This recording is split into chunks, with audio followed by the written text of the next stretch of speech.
Good evening. The doctor is in. Good Hey, evening. Mo. Hey, how is everybody doing? You all look so beautiful. A cherry blossom. Oh my goodness. Good to see you. From here. It's so cool. I Hey, can't everybody. wait till outside opens up and I can come visit. I know you guys are Yeah. good. I know you're jealous. You should be because we're having fun. Yes. But we're gonna What's try to that? make you feel good. Don't worry. Okay, Oh, now you're jealous. I'm coming. I'm bringing the breasties. Listen, we're gonna get a bus and we're coming down. So prepare yourselves. So this is my beautiful friend Jasmine Jones. And Yes, she good is to see you again. hi, founder and CEO of Cherry Blossom.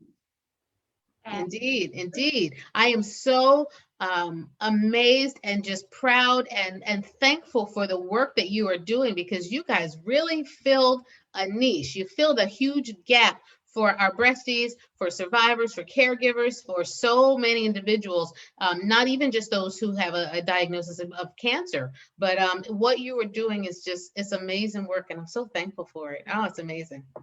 thank you. Thank you so much. And it is a beautiful place here. It's a beautiful place here. They really make you feel like a princess. Okay. And then we Jasmine, have mhm. my beautiful breastie, Rolanda Fountain. Good to see you. A TNBC breastie, I love my TNBC breastie. Yes. We have a special sisterhood because we're special and different and better. Yes. Sorry. We Yes. love all of our breast cancer sisters. It just is. But we All are good. right. And then this is Lawanda's caregiver, Connie, who's joined us. Mhm. So Connie. Hi, Connie. Go It's ahead, good. you wanna talk about, it's caregiving month. It And is.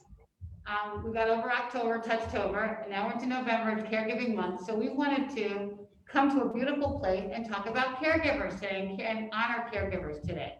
And I think we have to, Ricky, because November is it is caregivers month. It is also Family Health History Month, and I know we're going to be talking about that later on this month. But caregivers are special individuals who get drafted into this as much as cancer patients do. And I have some really interesting statistics about caregivers, especially for cancer patients. They tend to be women. Probably 58 to 60% of caregivers are women. We are the nurturers, right? Many of them tend to be on average, in their 50th decade of life, and they were caring for a relative. About 80% of caregivers are caring for a relative, somebody who might be 65 or older, but it could be somebody younger than that. And they have some really unique challenges because they have to work. They too have family members and loved ones and folks they depend on. There are so many emotions that go into becoming a caregiver and finding your way as a high functioning and a happy caregiver, because it isn't always a happy job. It more often than not is somewhat thankless. It's strange hours. It can breed some sadness, some resentment sometimes, some sense of joy, an overwhelming sense of purpose. But all of that stuff swirls in together and makes these individuals who they are. And I think that it's great to highlight that and to talk about some tips for what caregivers can do to make sure that they fill their cups first. Because if we have learned anything from the coronavirus, is what? Put your mask on Put your mask first. on, we all got masked up here, but also, Dr. Mo, it isn't a job you choose, right? Just like cancer, we didn't choose cancer. Yep. We choose it, like, I didn't sign up for this job, right? It just Hmm. happened to me. And not only am I trying to do it, but I'm mad about it because Yeah, exactly. my loved one got cancer. I'm trying to deal with that whole issue, emotionalism, that I have a friend that's sick or a loved one that's sick, and I didn't really ask for this, right? So it's a special thing. So we're gonna start by letting Lawanda kind of tell her story, and then Connie can tell her story, and then we'll have Jasmine talk about cherry blossoms. Is that I, good? You guys? I love that. Okay. Well, hi everyone. I'm Lawanda. I'm a two-time triple negative breast cancer survivor. I'm so excited to be here. So excited to see you, Dr. Mo, and Jasmine and Ricky. Um, when Ricky told me about this, the first person that came to my heart was one of my good friends, Connie. Connie and I have known each other since high school. And When I was told about this, the first person, like I said, the first person God put on my heart was her. She's been my friend through thick and thin. When I first told her I was diagnosed, it was like, what do you need? What do you need me to do? I'm there for you, if I can help in any way. And so I to this day, I appreciate her for that. And with some of the things that she's gone through in her own personal life, the best thing that I could do, the best way I could say thank you to her was to invite her here today. Beautiful. Great, so you had treatment twice, but you're good, right? Yes, I am good now. I am cancer-free, no Yay, evidence of thank you, disease. God. Thank you, God. Both times. Yesterday was actually 11 years since the end of treatment for the first round. Wow. Next month will be a year, will be my 1 year cancer anniversary for the second bout of triple negative breast cancer. Wow, you're a blessing. Wow. Wow. You're blessed. You're But blessed. no, I am good. I am free and clear. I have at least one more surgery left because I did reconstruction. I did what they call the deep flap surgery. Mhm. So that way there is nothing foreign here. In your body. So I don't consider these new. I consider them repurposed. Right. Oh, I love that. Yes. Upcycle. I love that, I love that, I love that. And Connie. Hi, I'm Connie Morton. I am a caregiver. I was a caregiver for my husband who passed of lung cancer June 30th of this year. Wow. He God was bless you. diagnosed on the 1st of April. Granted, yes, that was not a diagnosis that was a joke, but through God, I got through. It's like you said earlier, it's not what we wanted, but through my heart, I knew I had to be there for my husband as well as for my kids. I'm a mother of 5. Mother of 6. I have a bonus child and a proud mother of 4 grandsons. So through this journey, I can just say that I'm blessed to sowing the seed of being kind, being loving, through the difficult time, even through COVID. It was a blessing. I can say that I had my honeymoon in the hospital. Yeah. I was blessed that I was able to stay with him for 6 nights and 7 days. Because with COVID being hit, we weren't allowed. Mhm. But the oncologist made it a point that I was to be my husband's mouthpiece because he was really not able to speak after his 3rd round of radiation. And so, just God, just how he figured everything out. Now I wasn't thinking that he was gonna pass in 30, less than 30 days, but, I'm just grateful for the time. So Yes. through this pandemic, I saw a light in it. So, God is good. So you helped take care of my girl, Helping. and then you had to take care of your husband. God bless Yeah. you. God bless you. So, Just You know, special spirit that you have, that, mhm. just having patience and giving. mhm. Yes, Yeah. all that. And, and driving LaWanda around at times whenever, I could do. I mean, I was there for her as well as her mom, and she's going through. So it's just a full circle that, Mhm. whomever I can. And, I had to look at me that I had to take my break. I had to be that voice of, hey, I do need help. Can you help me out? And family is good with that. And sometimes family members are not, Right. but also good friends that I had under my belt were good, especially my church family. And other church families too. Yeah. Right. I had to help out, when I couldn't be there, somebody else would be there. And none of us are really good at asking for help,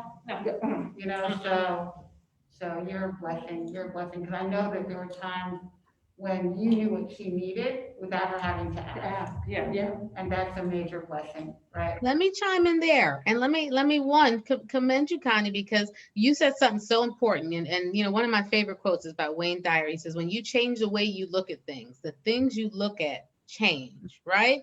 And so you looked at this COVID-19 as an opportunity, as a blessing, as so many things that people can't quite see right now, and maybe in years to come they'll look back at that. But my question for you guys is really about, you know, you said sometimes your caregiver knows what you need before you need it.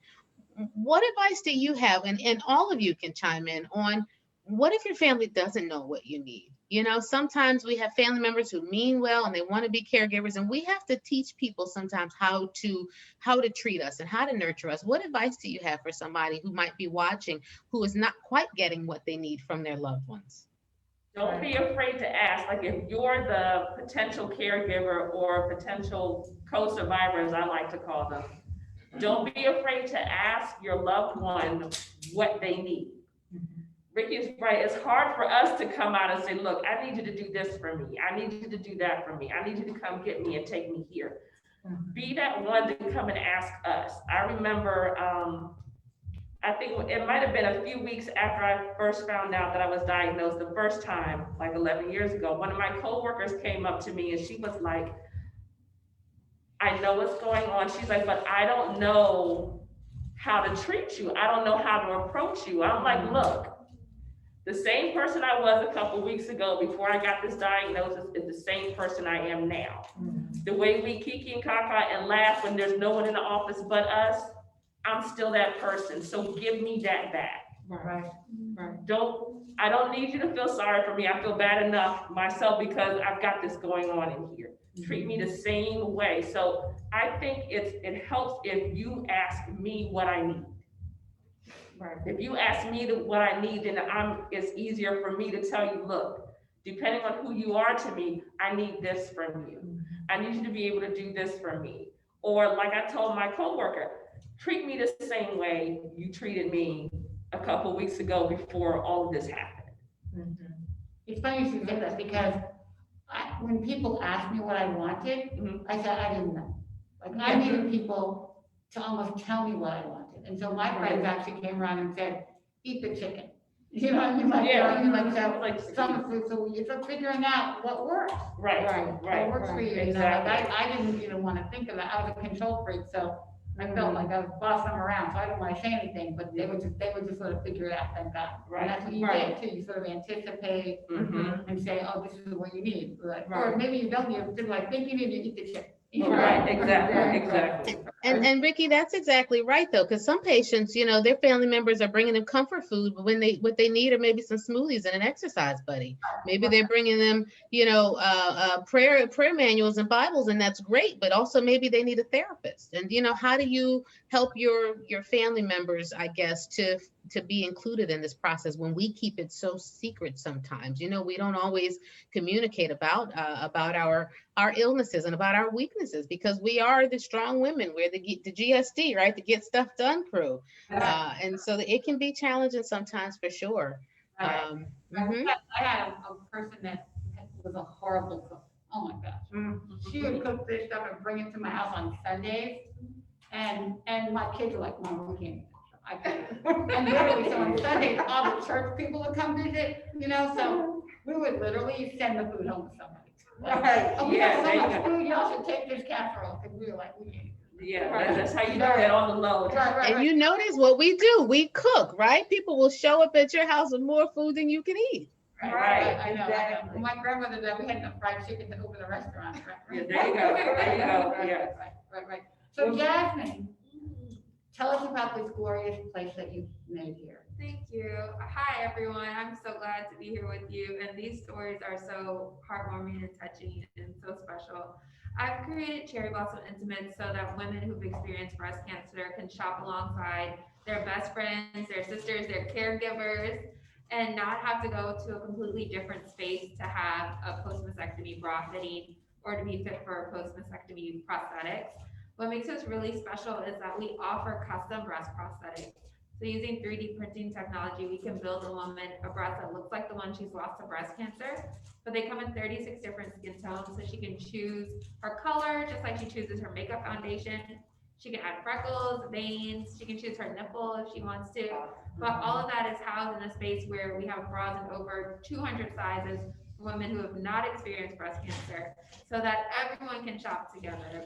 And I was inspired to do this after watching my grandmother battle breast cancer and seeing where she was supposed to shop in these medical supply stores behind aisles of adult diapers and walkers and bedpans.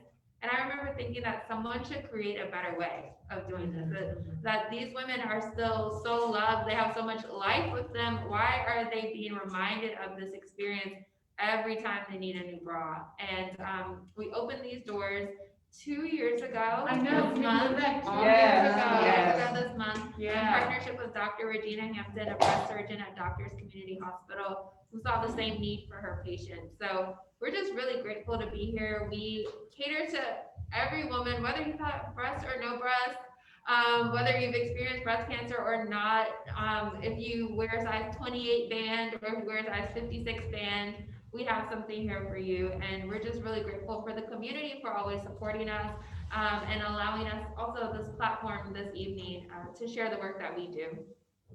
It's incredible work. Dr. Hampton is one of my breasties. You know, the breast surgeons, those of us who are close together, we call ourselves breasties too.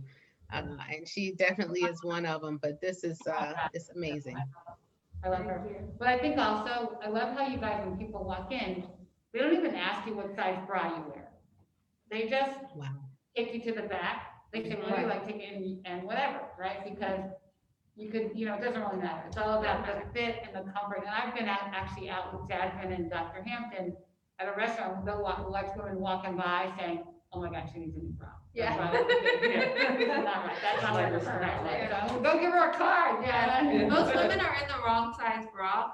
Everyone thinks they're a double D. Everybody thinks they're a double D, but the average bra that we sell is actually a 40 band and a G cup.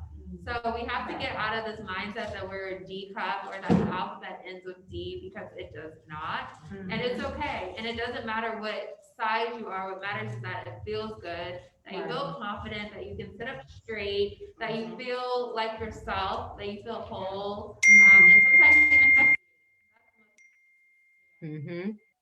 You give people their life back. I mean, as Yes. survivors. Yes. And you said it earlier, all we want is our normal. All Yes. we want is our normal. Yes. Give me back my normal. Normal. I want to go shopping with my girlfriend and buy something nice. Exactly.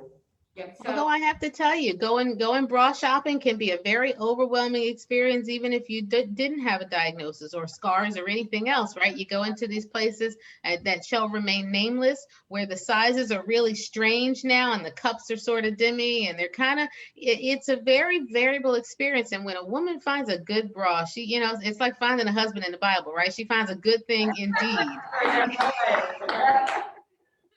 So tell me about the experience when you walk in. What makes it different and how do you feel? Because I want people who are watching to get a sense of this so that they can really, one, luxuriate vicariously through you, but two, start checking their calendars to plan a trip down there so they too can experience it. So tell us about the experience from the beginning.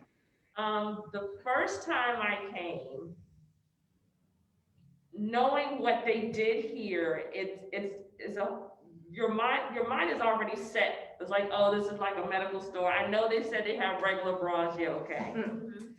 It's a medical store that they're going to be able to, to fit me because of my situation. Fine.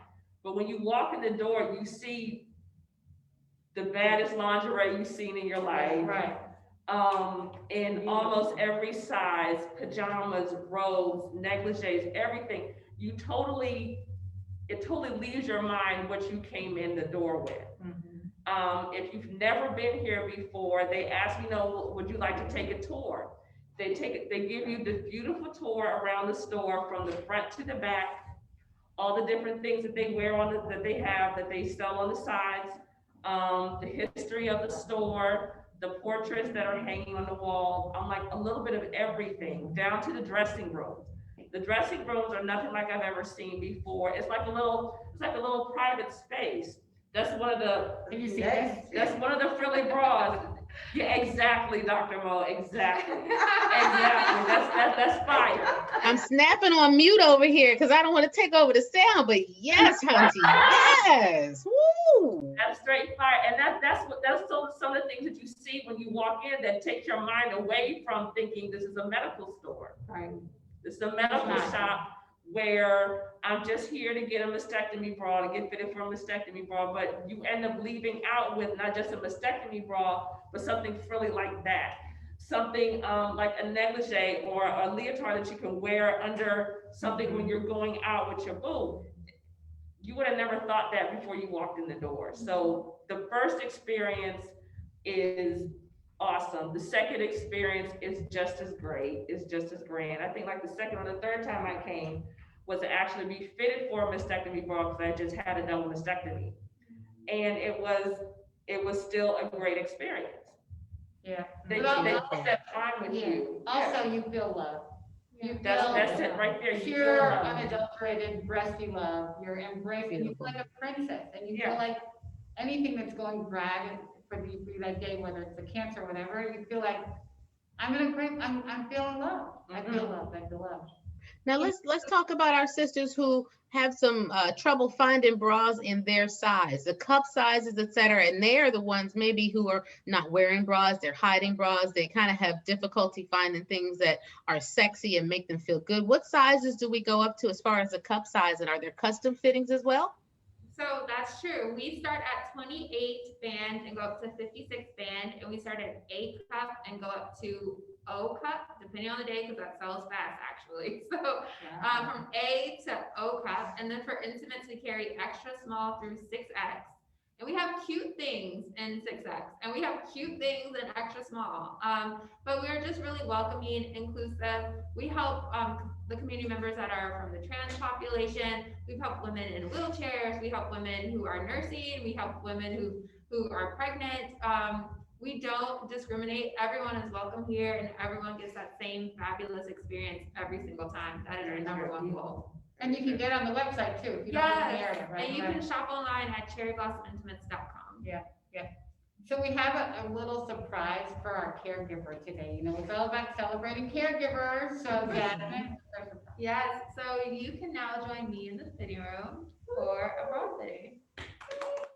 Awesome. I'm really excited. Okay, so we're gonna be back, and she's gonna come back and tell you about the experience. Okay, All right. fantastic.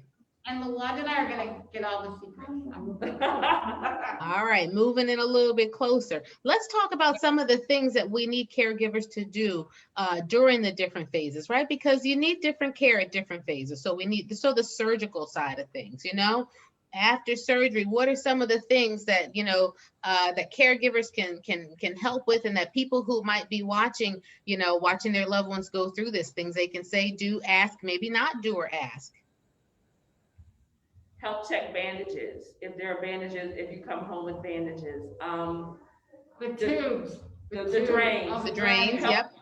The drains, if you just came home and your movement is still to where you can't really move around a lot. Yes. If they're not there with it, well, especially in the day of COVID, you can't have anyone, like when I went in, you couldn't have anyone in the hospital with you. Mm-hmm. So make sure you pay attention to how they tell you to take care of the drains. Then when you get home with your loved one, with your co-survivor, with your caregiver, show them how to empty the drains and Yes. take the notes, write down the numbers. So when it's time to go for your post checkup, you have all of that together for your doctor. They'll be like, okay, we'll take these drains. They're low enough. We'll send you home with the other drains, but yeah, let your caregiver know how to take care of your drains, how to take care of your bandages, especially in the beginning. Mm-hmm. When I think even timing pain medicine too, because you don't really know what time you're supposed to get it, and you just kind of, once you discharge from the hospital, you feel like, okay, what was the last time I took it? And somebody who can just jot down and say, okay, you took it at 6 p.m. The next time you're due is 10 p.m. Right? That way you know what time your next medicine should be. I find that to be so helpful. And staying ahead of it so you don't get in pain, you know? Yes. Right, and that's what I did when I was at the hospital. Before I left, I had them write down the last time they gave me medication. They gave me pain meds. Mm-hmm. That way, once I got home, I wasn't waiting for the pain to hit. I'm like, oh, it's about time. So let me start from here and take my meds from there. Right. Yeah, And then just food, just getting up to go to the bathroom, just all the Yeah. creature comforts that you need, you know, exactly. Mm-hmm. just having someone hold your hand, you know, watch TV with you, pick a movie, like, you know, Right. like going to, all right, I'm gonna pick the Netflix movie today. Just sort of have somebody be there for you, you know? Right, exactly. So just all the basic things. So I know I was talking to you earlier about how my daughter was my caregiver, and she was 19 at the time, Mhm. and she took a term off from college to take care of me. But when she left to go back to school, she left my friends in charge, and she wrote a book about all the things I lied about. Wow. Like, you know, like if she says that she's really lying, she's really tired, needs to go to bed. So it was like a joke for my friends, but they relied on that book. So what do you think that Connie did for you that only she could do, or did you? What are the secrets? Like, what? You know, like, Well, one of the things Connie did, Connie was one of the friends, like I said, we've been friends, we've been out of high school for 30 years now. Connie was one of those friends where it could be however long that we've talked. As soon as one of us calls the other, it's like we picked up right where we left off. Yeah, Like a soap opera, you right. can pick up right where you left off. So Connie was one of the ones where I would have told her, look, this is what's going on, this is the diagnosis I got. And she'll say, okay, so what have you been doing? Because I know you're at home, especially now, I know you're at home, it's just you and your mom. What do you need? Because I'm gonna be in the area. And I'm just like, okay, well, God must have tapped her on her shoulder, because I was trying to figure out how I was gonna go to this grocery store, because Instacart isn't acting right now. So I'll be like, look, you were right on time. I need you to go do this and this for me. So it's one of those things where out of the blue, she would just call and be like, okay, what do you need? What's going on? How are you doing? By the way, I'm fine. I'm like, okay, because I'll ask her too. I'm like, by the way, you worried about me? How are you? Because I think, like we were talking about earlier, caregivers go through a lot. Yeah. And it's not something that they ask for. A note to ask them, how are you doing? Yeah. I see you here for me all the time, and you're there for your Mhm. husband all the time, but how are you? Because Mhm. I need you, in order for you to be able to be a help to me, I need you to take care of yourself. So let's talk about that though. What are some of the signs that your caregiver might need a break or be getting burnt out or need to take some time for themselves? How can you tell? When they're snappy. Yeah, I was Sometimes about to say when they get cranky. When they right? get cranky and snappy Right. with you, and it's not about you. Right. They're tired. They're tired, because I helped, like Connie alluded to earlier, I helped take care of my mother, who she had a stroke earlier this year. You wouldn't know it now, except for her mobility is down. She hasn't gained full mobility yet. We have help at home, but trying to make sure she's good as well as take care of myself is like, okay, I had to tell myself, Luana, to sit down. Yeah. Remember, you learned a long time ago, your brain will lie to you. Your brain will tell you you can do everything, but your body will tell you the truth. If your body tells you to sit down, sit down. Mommy's fine, the aide is upstairs with her. Rest yourself. And I think sometimes we have to do the same with our caregivers as we do ourselves. Like, look, make sure you take some time for yourself. Right. We need to send them home every now and then. Yes, it's like, I'll be okay. I'm at a point where I can take care of me from here to here. You go take care of you. We'll catch up later. Yeah. I think too, we talked about the drains. I had one of my best friends, 30 years. My other good friend put her in charge of my drains. Mm-hmm. And she would come to help me, and then she would just start bawling. And I'm like, hold on, wait a minute, I'm the one with the cancer, like, shut up, like, what's your problem? But I think I found that you find that your caregivers are dealing with your illness. And she was so afraid for me, it crippled her from helping me a little bit. Yeah. And she had to work through that pain for herself. and the thought that I may not be here, that, that it was hard for her to care. So they sent her to the kitchen to get another job and sent somebody else to do the drainage. Yeah, But yeah, it's almost like everybody's sort of figure out what they're good at and what they can do for you. exactly. But they're So dealing what I with hear you, a mhm. lot. Yeah. What I hear you saying though, Ricky, is I hear you saying have a tribe, not just one person that you lean on, right? Because I Yeah. think that too can be a real source of burnout. If only one person knows everything, what kind of food you like it, at what temperature, and what you don't like, and what time your medicine, what and all the things. If something happens to that one person, or if they need a break for themselves, they feel such guilt because they're the only person who has really helped you. So finding a group of people is something that I think I hear you saying, right? Yeah, for sure. You need a tribe. You need, because You do. they need to help each other out. You They do. need to help each Very- other out. They need to, have, just a support system for themselves. I mean, when one person gets cancer in the family, everybody gets It's cancer. cancer. Mhm. Everybody has it. So also the caregiver is often dealing with the other family members Mhm. and playing Yeah. playing guard. The warden. My sister was the Mhm. warden. She was like certain people in the house and, like Right. that whole thing. So you're also Right. kind of fielding who can be around you Mhm. and what you can do and kind of watching and engaging your energy. So you can send people home and say, okay, she's tired, she needs to go to bed, you need to leave. Yeah. Time So- to go. It's kind of everything. It's almost like being a babysitter, a mama, a grandma, the cook, the cleaner, like chief cook Yeah. and bottle washer, but it's really like taking over for this person to help them live their life. And it's a lot. It's a lot. Yeah. So you have to be thankful, thankful enough for them. Very Mhm. true. I've noticed though over the years, well, except for this year, when I've gone to different breast cancer conferences like LBBC or Yeah, YSC, over the years that I've gone, they started adding, like when I was first going, it was just breast cancer patients and breast cancer survivors. The past few years, they've added segments for co-survivors. So your boyfriend, your girlfriend, your husband, your wife as your caregiver, they've got sessions for them. They've got nights out for them where like they all go to the bar and have drinks and chit chat with each other. They like when I talk about special sessions for them, how to take care of themselves while they take care of you while you're going through treatment, how to make sure they're good. Yeah. And I love seeing that. So Yeah, that made yeah. that was more people coming, and not just more people coming to the conferences, but more people in your circle, like your tribe, like you were talking about, Right. that are coming to these conferences. And so it's not just you, the patient, that's getting help and care and learning more about what's going on. Right.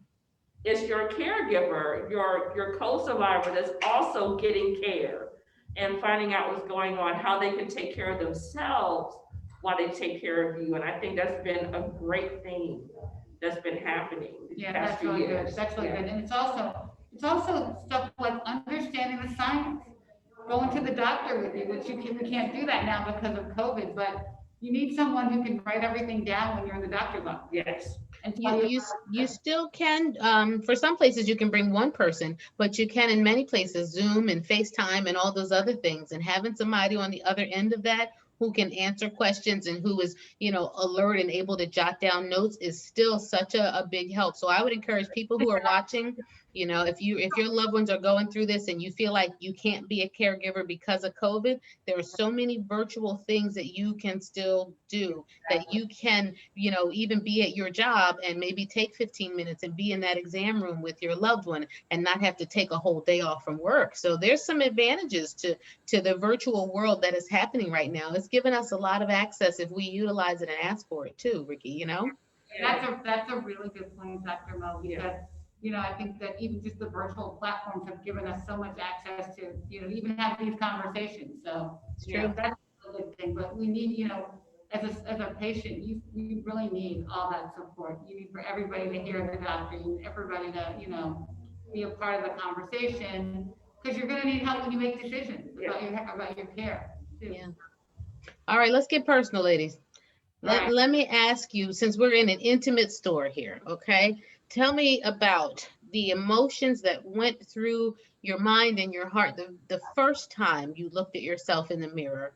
And then subsequently talk to me about the road back to looking at yourself more often and intimacy and feeling sexy again, and all those things that go into what happens after mastectomy, especially because a lot of women are watching and they get a double mastectomy thinking I'm going to reduce my risk for cancer, and not thinking that even if I still have skin and nipples, my sensation is different from now, and I don't feel those nipples anymore. I may not have nipples anymore. I may not feel my skin anymore. I may have scars. So talk to me specifically about the first time you looked at yourself in the mirror. Did you cry? Did you give thanks? How did you feel? And how did you get from there to where you are now?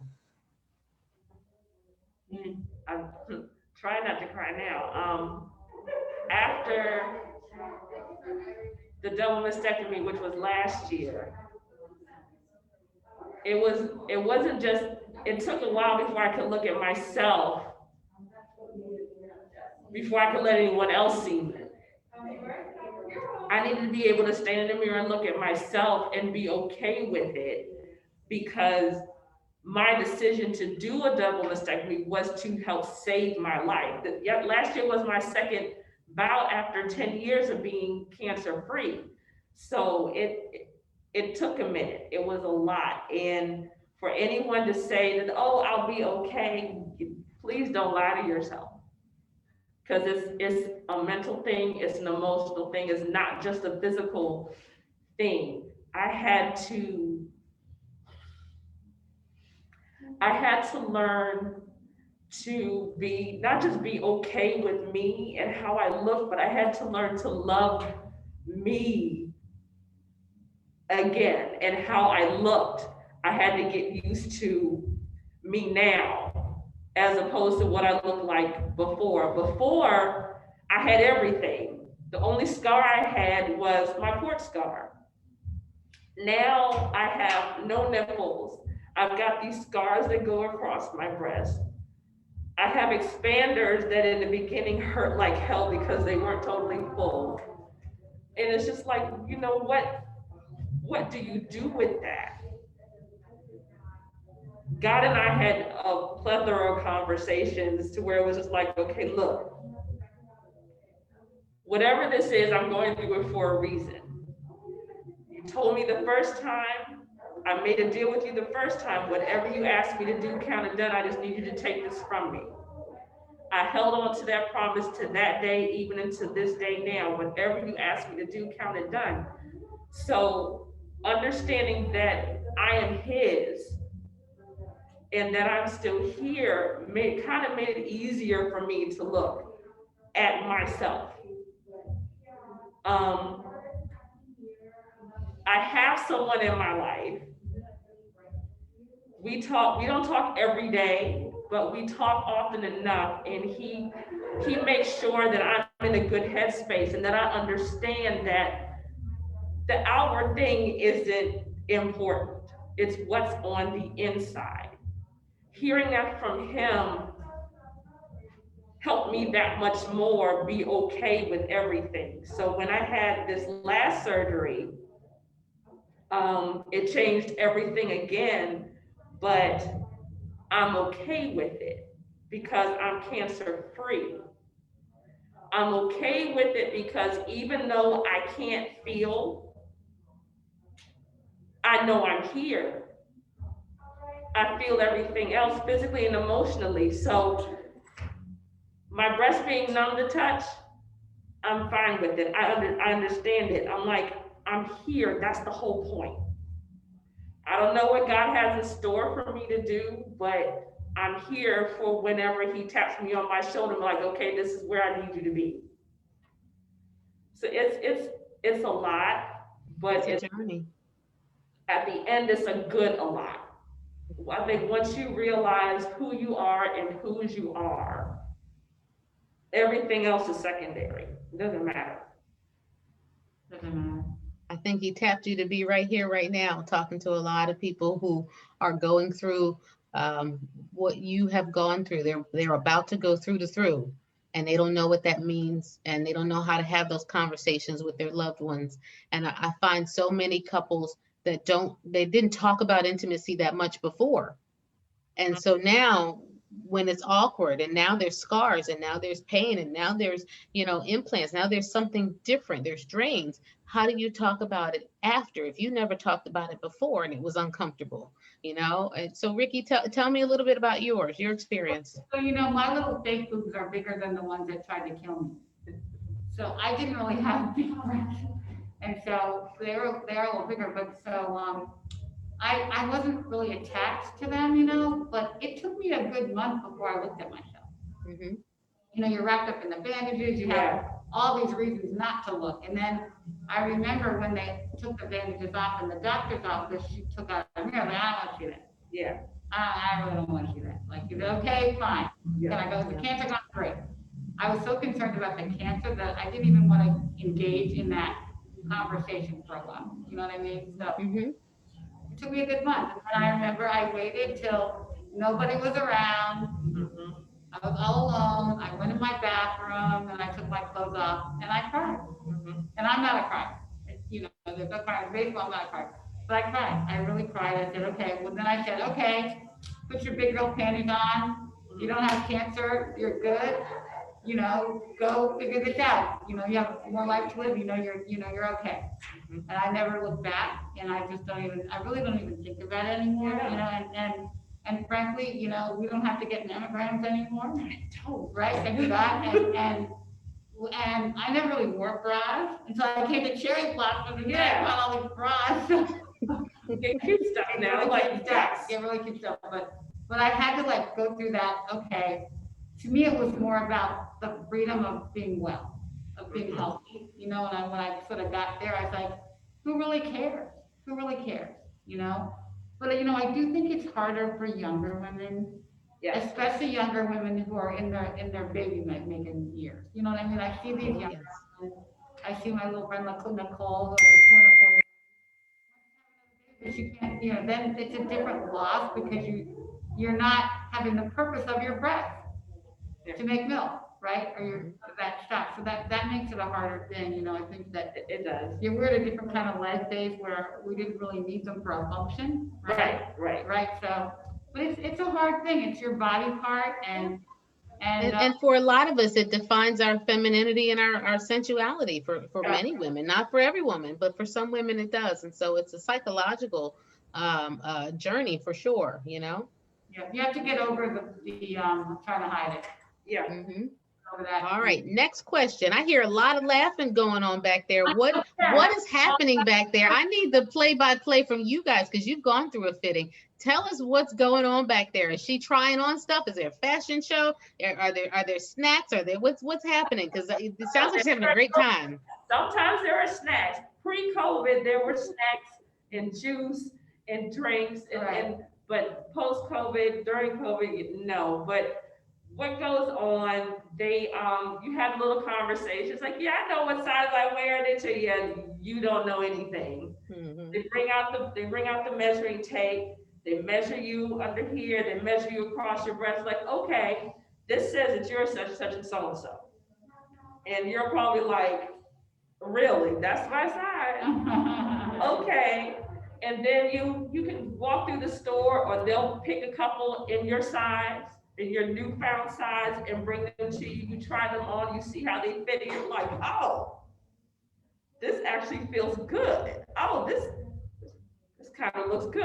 Yeah, put that on the counter. That's one that's going home. So it's like we were talking about earlier, you feel loved. You feel like a person. It's like a love fest in here. It is like a party when you get back there. It's just you and the person fitting you. And it's like a person. So the laughter you hear, that's genuine. Yeah. You feel like that. If you don't feel like that or even close to that when you come in here or by the time you leave, then something's wrong. And guaranteed they will try to remedy it. Yeah, we need to go get them. Hey, you guys. See what's going on back This is fantastic. It's really Now, how many people can they accommodate at a time, Ricky? Because I predict that things are going to get a little bit busy down at Cherry Blossoms, and I want to make sure that they can accommodate all our breasties. So they're saying they can accommodate 10 at a time, but you have to make an appointment. You can make an appointment. Sorry, and come in, and I think that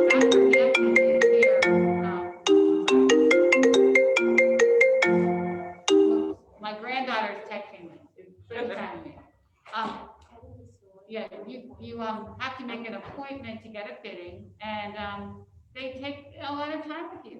Yeah, they do. So, and what was that you said? You said 10 in the store and 3 for fitting? So Yeah. 3 fitting rooms, 10 in the store, 1 fitting room, at least 1 fitting room is special for those of us who are getting size from mastectomy bras. Okay. The other dressing rooms are for our other, still special but regular folks. Right. Okay. They're nice. Now, is Jasmine around, or somebody who can talk about the different types? Hey, the types of prosthetics, the types of prostheses. And Dr. Hampton is here twice a week actually doing. Is she? Yes. Hi. Dee, could you explain the process? So, Yes, absolutely. So Dinas is actually earning her certified mastectomy fitter accreditation next week. She sits for her exam. So I think she'd be fantastic to show it if that's okay, and I can take Wanda to the back. Yeah, I think we may not have time. We might not have Yeah, time. can't Oh, be. okay, all right. Well, we got you next time, Wanda. Yes, Yeah, absolutely, yeah. absolutely. So I know Connie is coming back out, and Dee went to go grab those prosthetics so she can show you all.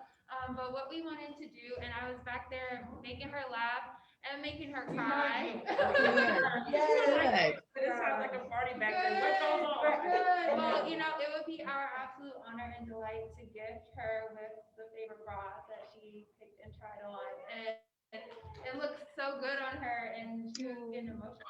I was getting emotional, so we had to run back out here. Right. But yes, it's our absolute honor. Thank you for being a caregiver. You're amazing. We love you. Thank you for supporting our girl. Do you want to talk about the experience a little bit? You need to come here, ladies, and get your fitted bra, because the way Jasmine handled me was perfection. I mean, you gotta tuck this, all this. I said, honey, that's all like fat. There's no breast tissue here, but you know, it was just very comfortable. If you're within your skin and you love who you are, you don't mind having someone else to guide you on how to be fitted. And it was just great, very great. So I'll be back up here with my girls and my Right. mom and my sisters. Yeah, we coming up here, we gotta support each other. You know, we have to- So we are in Maryland, everyone. You know, we have people from really all over the world watching the show. Okay. So if you're close to the area, if you're within driving distance to Maryland, you need to come. Yeah. Get in your car, call ahead and make an appointment. If you're not, then we can accommodate you online. Yes, yes, you can shop online with us, and very soon you'll even be able to be fit for prosthetics on our website. We're really excited to be integrating that technology next year, so we're really, really happy about that. But we've had people come as far as Nigeria to this Wow. boutique to purchase prosthetics. Yes. They're like, I saw you online, and as soon as I would have the opportunity to come to the States, I knew I had to come here. So for us, it's just an absolute That's honor to be amazing. able to help. Great, That's great, amazing. great, great, Awesome. great, great, great. Well, after phase 2, I'll be calling to make an appointment to come in, yeah, because it'll be time for sure now. And we get you some sexy. You'll definitely like that. Awesome. Great, Yes. great. So Jasmine, do you think that, and Dr. Mo was kind of asking us while you were gone about feeling sexy again and helping, do you think, I mean, what do you do to help people do that? Oh, well, we have conversation in the fitting room that I think you don't get to have very often as women about body. So first thing we do is we talk about fit and lifestyle, and what you're looking for, especially when we have time to really get into your fitting. We find out what your life is like. And then we just help to be like a cherry on top with that. So for girls who are all about comfort, we try to give them the most beautiful, comfortable things. But for girls who want some sex appeal, we bring the heat. So our number one selling panty is a backless panty. And we can't keep backless panties in stock. All of our girls want a backless panty, so I we are have the one. backless panty Yeah, I got one. emporium. I didn't want to say any names. I know. So we are the place to find a sexy backless panty or a really cute, comfortable bra. So we just encompass all of that under one roof. Yeah, yeah. It's awesome. I do recommend for any woman out there who can get here to Maryland, definitely come and give Jasmine and their ladies a call. That's So we put- fantastic. Now, should they make an appointment? Yes, yeah, you can go online and make an appointment or call, but they're, pretty available. But I'll tell you my secret story. So the backless panties, I actually bought them, And, my boyfriend has them hanging in his family room.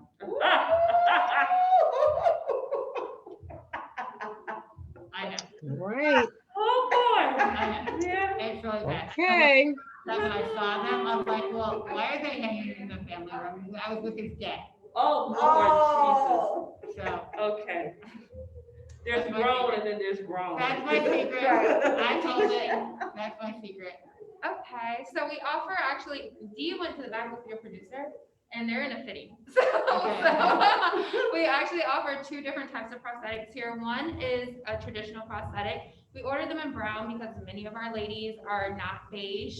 And they want a prosthetic that looks more close to their skin tone. So these come in 17 different sizes. And what you do is you fold it and you stick it into the pocket of a post-mastectomy bra. And then you just wear it right up against your chest and no one knows that you've had a mastectomy. We ask always, does it pass the hug test? Can someone give you a hug and not be able to tell the difference when they touch you? And as long as it does that, then we're good to go. But secondly, what we do is using that 3D printing, we can make you a custom prosthetic. As you can see, it has all kinds of details, just like a traditional breast would. And for these prosthetics, you don't have to put it inside of a special pocket. You can wear your normal bra. So you can wear a halter bra, strapless, and we can fit you for all of that here as well. And it looks just like you.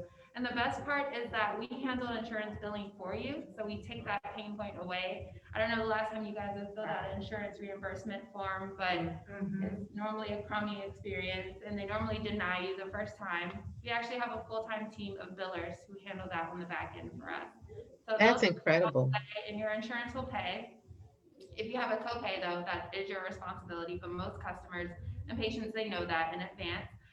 But then that's what we do here. And then you walk away with your beautiful prosthetic. And then every time you're eligible for a new one, because your insurance covers it, we will remind you. So we won't let it go where you're sitting around with this thing for 10 years, it's falling apart in your bra. Like my mom.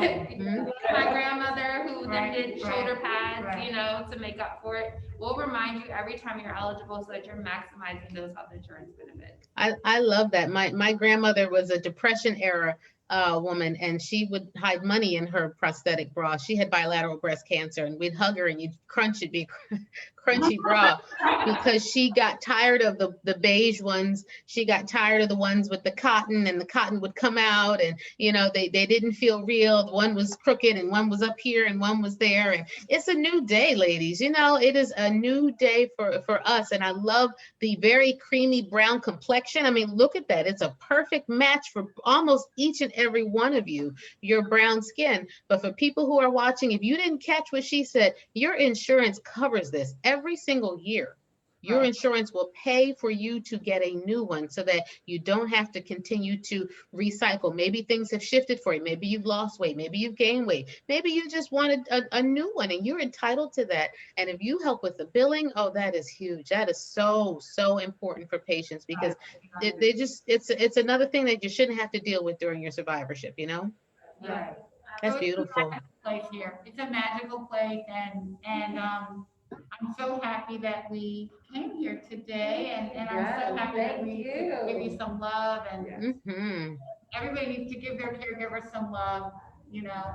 It's true. I got a couple tips before we go. You know, caregivers have to recognize the warning signs for themselves. And so, like you guys said, if you start getting snappy, you feel irritable, you know, you need to check in with yourself. If you find that you're not sleeping well, and you're having loss of appetite, or you're sleeping too much, not sleeping enough, those are signs of depression. You know, if things in your life are starting to fall by the wayside as a caregiver, it's okay to check in with those whom you are giving care and say, hey, listen, I need to find some balance. And it's okay for you to have a caregiver, even as you are being a caregiver, right? Because it's a cycle of love. And so it's okay for you to have your tribe check in on you, even as you are building your tribe and checking in on others. And the last thing is we can do it together, right? We are part of the GSD to get stuff done crew, and recruiting and making sure that you have the help that you need is so important. You don't want to be the solo person if you don't have to be. Ask for help, you know, and make sure you have people who can help to fill your cup first. How can we reach all of you? Give us the website again, any Instagram, any other social media. Let's start with Jasmine. follow us on Instagram at Cherry Blossom Intimates. It will pop right up. And then you can also shop online or visit us online at cherryblossomintimates.com. And if you want to stop by and see us in person, we're located in the Woodmore Town Center in Maryland. So we're very close to FedEx Field at 9201 Woodmore Center Drive. Beautiful. Thank you so much. Great. And Lawanda's all over social media. Yeah, I'm a little bit everywhere. At LaWanda Fountain on Instagram, LaWanda Fountain on Facebook, and I'm also part of an organization called Bella Warrior, which is also on Facebook. Beautiful. Great. Great. And if you want to give some caregiver tips, can people reach you? Or if you want to stay quiet, it's okay. And then that's just so funny because I got hacked in Instagram, and so I deleted my Instagram and Facebook accounts. But you can reach me at ghmorton8@gmail.com because I am a massage therapist. On the side, I can't start anything until 2021. So, and Well, but we can get you booked ahead of time though. I will There get you you, go. yeah, if you can't find her, you can always come to us at touchbbca.org, Ricky at touchbbca.org, or, you know, Yep. you know how to find us on Instagram, touchbbca, Facebook, Twitter, tweet us, call us, whatever, and Beautiful. we're always here, so. Yep, and I'm Dr. Monique Gary on all social media outlets, the Facebook, the LinkedIn, the Twitter, the Instagram, the YouTube, all the things. And we thank you guys so much for joining us. We're going to stay and answer questions in the chat, but this has been the Doctors In. We hope it's been relatable, reliable, and real. And that's what we set out to do every week. So Ricky, I'll see you next week. Ladies, I'll see you online. Love you. Resty love. Thank you, Dr. Mo. See everybody. Bye. I'm gonna turn us off. Bye.